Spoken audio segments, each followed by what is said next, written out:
سيرة الألماني دايما ليها رنة. أول ما اسم براند ألماني بيجي في قعدة عربيات لازم تحس بالجمدان والوحشية. الألماني ليه أسلوب ناشف وصريح، عامل بالظبط زي صاحبك الجدع اللي في ظهرك، جاي معاك في أي مشوار وهيدوس معاك في أي سكة من غير ما يقولك لأ. حتى لو العربية تعبانة أو فيها حتة عايزة تتصلح بتعافر معاك لآخر نفس.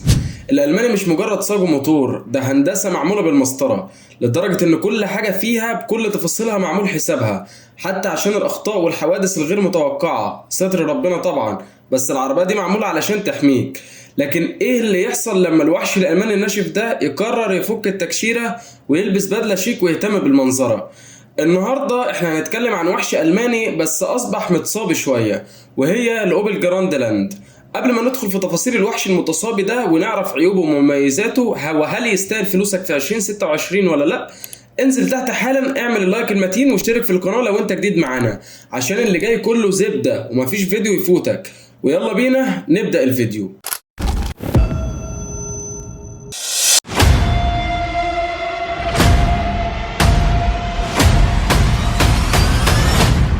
السلام عليكم ورحمة الله وبركاته، ازيكم عاملين ايه؟ يا رب تكونوا بخير. انا عمرو مجدي، والنهارده زي ما اتفقنا معانا ريفيو من نوع خاص، مراجعة الاوبل جراند لاند، بس مش وهي زيرو خارجة من المعرض، احنا بنراجعها بعد سنة كاملة من اصدارها في مصر. العربية دي يا سيدي بتصنف كومباكت كروس اوفر، يعني كروس اوفر مدمجة، الحجم المحبب جدا للعائلات في مصر، واللي فيه منافسه طحن من الكوري والياباني والصيني كمان. طيب الوحش المتصابي ده بينزل بكام فئه في مصر وبكام؟ ركز معايا علشان الاسعار الرسميه في 2026 بقت ارقام تخليك تفكر 100 مره قبل ما تدوس. العربيه بتتوفر بثلاث فئات، الفئه الاولى بسعر رسمي 1,850,000 جنيه، والفئه الثانيه بسعر رسمي 1,950,000 جنيه، والفئه الثالثه التوب لاين بلس، ودي واصله ل 2,100,000 جنيه. طبعا اول ما بتسمع الارقام دي دماغك على طول بتعمل مقارنه، هل التجهيزات والمواصفات والاداء الالماني اللي هتاخده هنا يساوي ال 2 مليون جنيه، ولا هتدفع ثمن البرستيج والشعار بس؟ بص يا سيدي، قبل ما نسرح في التجهيزات الكتير جدا والتصميم الجديد الرائع والمميز للعربيه، لازم نقف وقفه احترام قدام القلب النابض بتاع العربيه، وهو منظومه الحركه. الجراند لاند بتنزل بموتور 4 سلندر 1600 سي سي تيربو. الموتور ده بيطلع قوه 180 حصان عند 5500 لفه في الدقيقه، وعزم دوران 240 نيوتن متر، بس ال 240 نيوتن دول بيطلعوا عند 1750 لفه بس. يعني ايه الكلام المكلكع ده؟ بالبلدي كده هقوله لك، يعني بمجرد ما تلمس دواسة البنزين وتجيب عدد لفات قليل، العزم كله بيبقى تحت رجلك، فتسحب العربية وتخطفك بشكل أسرع بكتير، وده شيء ممتاز جدا في السواقة جوه البلد والمناورات. والموتور ده بقى متوصل بفتيس 6 سرعات اوتوماتيك اعتيادي جدا، تورك كونفرتر من شركة ايسن اليابانية الغنية عن التعريف. وطبعا العربيه بتجرأ امام العجلات. ارقام الاداء الرسميه بتقول لك ايه؟ من 0 ل 100 في 9.3 ثانيه، والسرعه القصوى بتوصل ل 200 كم في الساعه. وبالنسبه لاستهلاك البنزين فعلى الطرق السريعه دي موفره جدا، وبتعمل متوسط 6 لتر لكل 100 كيلو، بس جوه زحمه القاهره اللطيفه بتاعتنا هتعمل معاك متوسط 9 لتر لكل 100 كيلو، وفي بعض الاحيان بتوصل ل 10. اداء الموتور ده ناشط جدا واستجابته قويه، وبيسحب حجم ووزن العربيه من غير ما تحس بنقره او خنقه، وبالذات لو جبت السبورت مود العربيه بتتحول لوحش الماني صريح. وعلى السرعات العاليه دايس معاك وما بيقولش لا لحد ما تقفل ال 200 كم في الساعه وانت مطمن. والفتيس الست سرعات الياباني هنا شغال خادم مطيع للموتور، بيديك نقلات سريعه وناعمه، والاهم من كل ده انه بعيد تماما عن قرف الديول كلاتش اللي مال العربيات الصيني اليومين دول. يعني هنا يا فندم مفيش حاجه اسمها الكلاتشات سخنت في الزحمه، ولا الفتيس نتش وهنغير فتيس على 40,000 كيلو مصاريف بالشيء الفلاني. الفتيس ده جاي ياباني علشان ينسيك نفسه ويعيش معاك على المدى الطويل لاطول فتره ممكنه. بتاخد اداء الماني باعتماديه ياباني، الخلطه اللي بنعشقها في مصر كلنا. ولما نقف نتفرج على شكل العربيه من بره كده بقى هنلاحظ حاجه ذكيه وحلوه قوي عملتها اوبل، خلت شكل العربيه من قدام مقارب جدا للفيس ليفت بتاع الجيل الاول. ليه؟ علشان تحافظ على هويه العربيه وما تحسش ان الموديل القديم مات. تصميم العربيه مش ضرب نار وفيه بهرجه زياده عن اللزوم، ولا فيه خطوط وحشه تضايق عينك. العربيه بقت شكلها ذكر كده، وتحس ان هي مدرعه في نفسها، شكلها بسيط وعملي، وتحسسك انها لو دخلت في حيطه هتعدي من الناحيه الثانيه والصاج مش هيقول اي حاجه.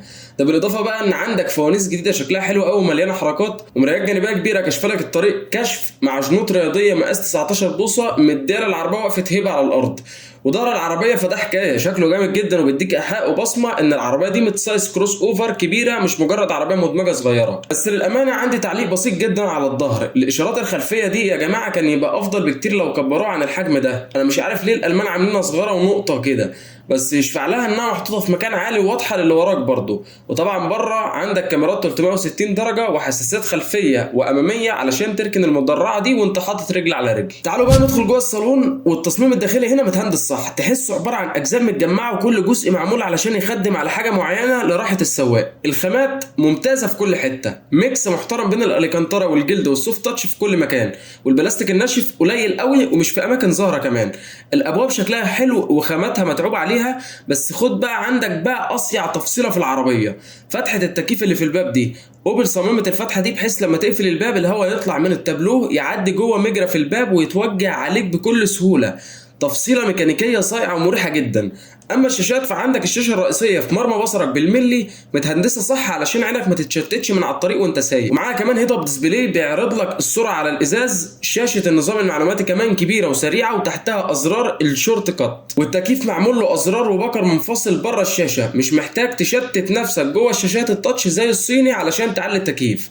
زرار حقيقي بتدوس عليه وانت مغمض، ودي لوحدها بميزه. عندك كمان شاحن وايرلس وامبيانت لايت، والكونسول الوسطي فيه اماكن تخزين ممتازه ومبرد. بصوا العربيه دي مليانه تفاصيل صغيره مهتمين بيها بالمسطره، مش هنقدر نشرحها كلها علشان وقت الفيديو ما سرقناش.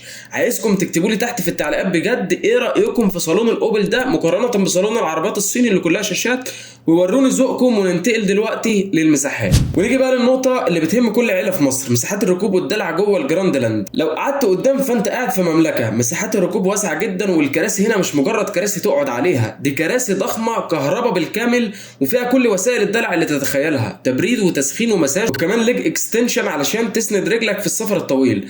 يعني قمه الروقان والراحه. طيب واللي قاعدين ورا متهانين؟ لا خالص. المساحة الخلفية واسعة جدا ومريحة، سواء من حيث مساحة الأرجل أو مساحة الراس لطوال القامة.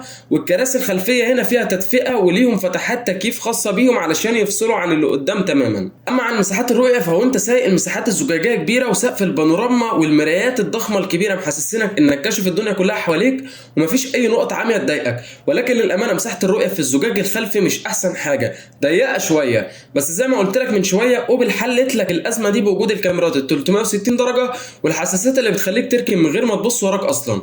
وبالنسبه لمساحات التخزين جوه المقصوره فهي كتيره وواسعه في كل حته، في الابواب والتابلو والكونسول الوسطي. ونختم بالشنطه الخلفيه، مساحتها 550 لتر، مساحه ممتازه ومربعه تشيل معاك عزال العيله في السفر. والاجمل ان الشنطه بتفتح وتقفل كهرباء بالكامل. العربيات دي بتنزل بعفشه ناشفه نسبيا. طيب ده ميزه ولا عيب؟ شوارعنا المكسره والمطبات هتحس بنشفان العفشه شويه ومش هتبقى انعم حاجه، لكن في المقابل بتاخد ثبات الماني مرعب. والعربيه في الملفات والغرز على السرعات العاليه مسمار في الارض، ومفيش اي بادر واللي يخوفك لان العربيه مجهزه للمناوره والثبات قبل اي حاجه. العزل بقى انت معزول عن العالم، قفل ازاز العربيه واطلع على الدائري. عزل الصوت جوه المقصوره دي ممتاز جدا، صوت الموتور مش مسموع طول ما انت هادي. وعزل الهواء الارضي وعزل الكاوتش معمول بصياعه الماني، مش هتحس بضوضاء بره تماما، وده بيخلي تجربه السفر فيها مريحه للاعصاب.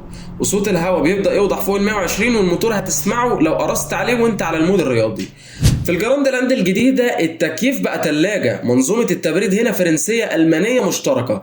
التكييف قوي، استجابته سريعه، وبيسقع الكابينه الكبيره دي كلها في دقائق وما بيأثرش على سحب الموتور نهائي، ودي من اكبر مميزات العربيه. دي بقى النقطه اللي ما فيهاش هزار، الامان. العربيات التانيه ممكن تبيع لك شاشات وحركات وتسترخص في سلامتك، لكن هنا الالماني حاطط لك كل مليم في صلب العربيه علشان حمايتك. الجراند لاند ما بتفرقش بين غني وفقير في الامان. العربيه بتنزل ب6 وسائد هوائيه ستاندرد من اول فئه لحد اعلى فئه، يعني حامياك وحاميه اللي جنبك واللي قاعدين ورا في الكنبه من كل زاويه. ده غير انظمه الفرامل المتطوره الاي بي اس والاي بي دي والاي اس بي، ومعاها كمان انظمه مساعده السائق الذكيه زي نظام تحذير من الخروج عن الحاره المروريه، ونظام قراءه لافتات المرور على الطريق، وفرامل طوارئ الذاتيه اللي بتفرمل لوحدها لو ظهر اي جسم فجاه قدامك، وطبعا نظام مراقبه ضغط الاطارات، وكمان اكتيف كروس كنترول مثبت سرعه ذكي وتفاعلي.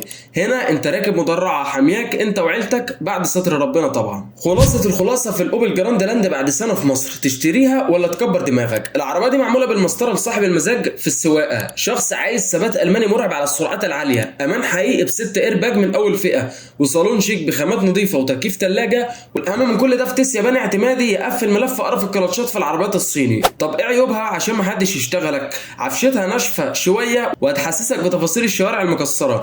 الرؤيه في الزجاج الخلفي ضيقه، واعاده بيع مش بتمشي بسرعه الصاروخ زي الكوري. والالماني دايما الماني، بيحب الاصول وصيانته في ميعادها تبقى بالملي. من الاخر العربيه دي مناسبه لمين؟ مناسبه لشاب او رب اسره عايز ركوبه محترمه، هيبقى على الطريق واعلى سلامه لعياله، ومش فارق معاه بهرجه التصميم. لو انت الشخص ده، الجراند لاند هتبقى صاحبك الجدع اللي في ظهرك وما بيقولش لا.